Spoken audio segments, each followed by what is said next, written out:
কে বুঝবে অন্তরের ব্যথা। আমার নাম সাদিয়া আক্তার খুশবু। যেহেতু সেকেন্ড রানার আপ হয়েছেন, কেমন লাগছে? আমার অনুভূতিটা খুবই স্তব্ধ, কারণ এতটা আনন্দ যেটা প্রকাশ করার মতো না। আর মানে আমার ভাষা নিয়ে আমি কি বলবো। সবুজ সুরের সন্ধানে নিজের সুরটাকে আসলে সবুজ বা প্রকৃতির কোন জায়গাটা আপনার সুরকে আরও সমৃদ্ধ করতে সাহায্য করেছে? 200-র বেশি সার্ভিস ও ফিচারে লেনদেনের সব বিকাশ অ্যাপে সম্ভব। এখানে কথা হলো যে প্রকৃতি, আমরা নিজেরাই প্রকৃতির অংশ, এটা সবচেয়ে বড় কথা। কারণ সৃষ্টিকর্তা অনেক কিছুই সৃষ্টি করেছেন, তার মধ্যে আমরা সৃষ্টির সেরা জীব।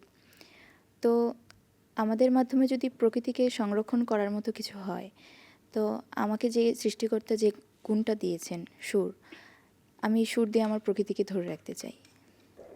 আমার জার্নিটা শুরু হয়েছে যখন আমার বয়স 7, তখন থেকে শিখছি। তো আস্তে আস্তে এই পর্যন্ত এসেছি। তারপর সবুজ সুরের সন্ধানে সিজন 1 এইখানে অডিশন 16 সেরা 16তে সেমিফাইনাল লিস্ট, সেখান থেকে সেরা 10, আর আজকে সেরা 3-এ। তো খুব একটা অদ্ভুত ছিল যে এভাবে আস্তে আস্তে এত দূর পর্যন্ত আসবো, কখনো ভাবিনি। জার্নির এই পর্যন্ত আসা, এখানে সবচেয়ে বেশি আপনাকে অনুপ্রেরণা দিয়েছে কে, সেটা জানতে চাই। আমার বাবা মা সব সময় পাশে ছিলেন। আমার আব্বু এমন একজন মানুষ, আমি মানে আমার পায়ের নখ থেকে মাথার চুল পর্যন্ত উনি সব কিছু গুছিয়ে গুছিয়ে দেন, এটা করবা ওটা করবা। এমনকি মা প্রত্যেকটা টাইম গ্রুমিং সেশন ছিলাম, মার সাথে কথা বলে শুধু কান্না। আমি বলছিলাম, মা তুমি ফোন দিও না, আমার মায়া লাগে যে তুমি যত ফোন দিবা আমার মনটা তত খারাপ হয়ে যায়, তুমি একটু কম খোঁজ নাও আমার এভাবে ছিল। তো আব্বু খুব কম কথা বলতো, কারণ তার খুব কষ্ট হতো। তো এভাবে যাতে উনি চাইতেন যে কষ্ট পেয়ে যদি আমি খারাপ করি, সেজন্য সবসময় চাইতেন যে ভালোটা করি, আর সবসময় পাশে থেকেছেন। আমি সারা জীবন পেয়েছি, আমি সারা জীবন তাদের পাশে থাকতে চাই। আমি লোকসঙ্গীত খুব পছন্দ করি, বাংলার মাটির গান আমার কাছে খুব ভালো লাগে। তার মধ্যে সাঁইজির গান সবচেয়ে বেশি পছন্দের। তো আমি একটি সাঁইজির গান গাইছি। কৃষ্ণ প্রেমে পোড়া দেহ